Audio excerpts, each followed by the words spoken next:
Welcome to Knox Narratives. Today I'm at the Bijou Theatre with Courtney Bergmeier, who's the executive director of the Bijou. The building has a fascinating history going all the way back to almost the founding of Knoxville. Would you tell us about that, please? Absolutely, thank you for being here. So the Bijou means little jewel in French, and we like to say it's our little cultural jewel. The Bijou actually started out as a hotel, which we refer to as the Lamar House. Built in 1816, back in the frontier days, was actually one of the oldest buildings in the entire city, and it's the oldest commercial property. Presidents have stayed here: Grant, Polk, Johnson, Jackson, and Rutherford B. Hayes. The Civil War in Knoxville, the Union Army came in and they converted it into their headquarters and also into a hospital that was called the Lamar Hospital. So there were a lot of people who took their last breaths in this building, most famously General Sanders, that Fort Sanders is named after. He was in a skirmish on Kingston Pike, and they brought him here. They couldn't save him, but the battle was still going on, and they didn't want to discourage his troops, so they actually concealed his death and took his body out under the cover of darkness and buried him near Market Square. The hotel, it still stayed a hotel, but in 1909, a man named C.B. Atkins bought the tavern and the hotel to turn this into the Bijou Theatre, tore the whole rear wing off of the hotel, and kind of plopped this auditorium onto the existing hotel to make the Bijou the first racially integrated business, but still segregated. The second balcony that's not currently used today, that was going to be the quote-unquote colored balcony that would serve our African-American population. A separate entrance on Cumberland Avenue, and the staircase that you would take to get up to the second balcony was physically segregated from the rest of the building. You know, everybody was in the same room watching the same show at the same time, but in different locations. So the Bijou's entire history has been rather tumultuous. When it was built in 1909, it was built as a vaudeville house. It was built before public address systems, so that's why the acoustics in here are so incredible. But in the 20s, with the rise of movies, you see the death of vaudeville. So also C.B. Atkins, who built the Bijou, decided, okay, we need a movie palace. So he and some other investors decided to build a new, more opulent theater down the street, which became the Tennessee Theater. And at the time, the McMahon Ford Motor Company was next door. They actually bought the Bijou. They ripped out all of the seats, and they stored used cars in here. So that stayed in place until the early 30s. And then Paramount Pictures took out a 30-year lease on the Bijou to show second-run films that had already been premiered down the street at the Tennessee. So at that point, they retrofitted the first balcony with a projection booth. And at the end of their 30-year lease in the mid-60s, the building was sold to a proprietor who decided they were going to use the film equipment to show dirty films. Okay. So that's when the Bijou got pretty adult.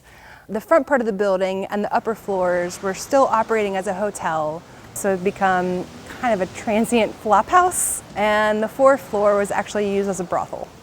So the woman who was a widow, when she passed in the early 70s, she left the Bijou to the United Methodist Church. So all of a sudden the church found itself in possession of a charity movie house. Right. So they just wanted to get rid of it to the highest bidder as quickly as they could. And the highest bidder was a developer who wanted to level the entire property and put in a surface parking lot. But thankfully, there was a Save the Bijou campaign in 1974. And then that group that came together to save the Bijou went on to become Knox Heritage. So the Bijou is kind of responsible for all the historic preservation that's happened in Knoxville, and their first offices were upstairs in the hotel. When they saved the theater, from there it became a nonprofit organization, and it was a community theater. Just always struggled to be financially solvent. And all that kind of came to a head in the early 2000s, facing bankruptcy, and they had back payroll taxes, and it was just a big old mess. So Mayor Haslam stepped in at the time and tapped AC Entertainment, who had just taken over the management of the Tennessee Theater. Hey, can you step in and do something and make the Bijou solvent? And Ashley Capps, who was the head of AC Entertainment, was like, well, I don't know, but I'm certainly willing to try. There was a major renovation in 2005 to get air conditioning, you know, the modern necessities you need to run a building. It wasn't air conditioned before 2005? No. Oh, wow. Yeah. There were a lot of sweaty, hot shows Yeah. happening Yeah. here. But one of the conditions to maintaining our nonprofit charter was to take on the debt that had been accrued by the previous operator. That was about $1 million. And 2 years ago, we were able to retire the debt. For the first time that I'm aware of in the Bijou's history, we are debt-free. It's a wonderful Americana and bluegrass room just because the acoustics are so incredible. That's the wonderful thing about structures like this is, as you said, they were built before we had modern amplifiers and speakers, so you had to use the natural acoustics and dynamics to make things sound good. Yeah, that's great. Only mean heartbreak for me.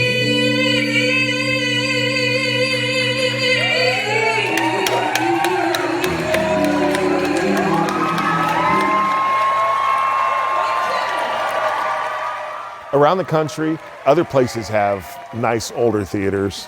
What makes the Bijou unique among buildings like it? I think what makes the Bijou so unique, or at least so notorious among artists and audience members alike, is how haunted it is. Oh, all right. So tell me. I mean, a lot of our cleaning crew members who are here in the wee hours of the morning cleaning up after shows report that they see a soldier wandering the halls, especially up in the second balcony.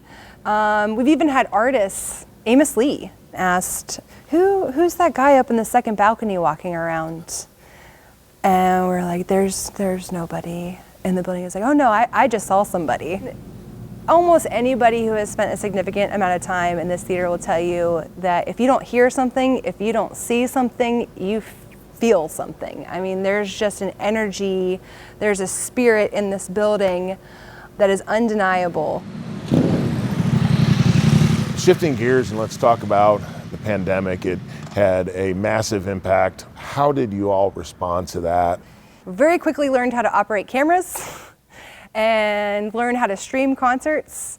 And we realized that, just because we don't have artists touring around the country right now, this is a really great opportunity to work with the artists that we have right here in Knoxville and highlight the local talent that we have and make the stage as accessible as possible.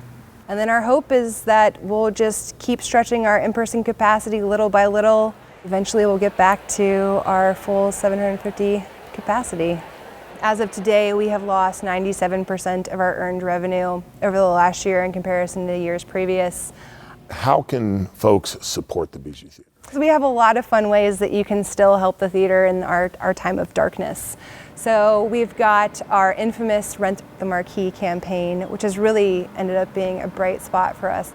I can't tell you how many people have told me that they look forward to driving down Gay Street every day and seeing what new inspirational message they see up on the front of the building. We also have our Friends of the Bijou program. You can visit us online at knoxbijou.org. We're also on Facebook, Instagram, Bijou Theatre, R-E at the end of theater, not E-R. Oh, yeah. That's very key. Yep. Yes. Courtney, thank you so much for sharing your time and also the history about this wonderful building. Absolutely.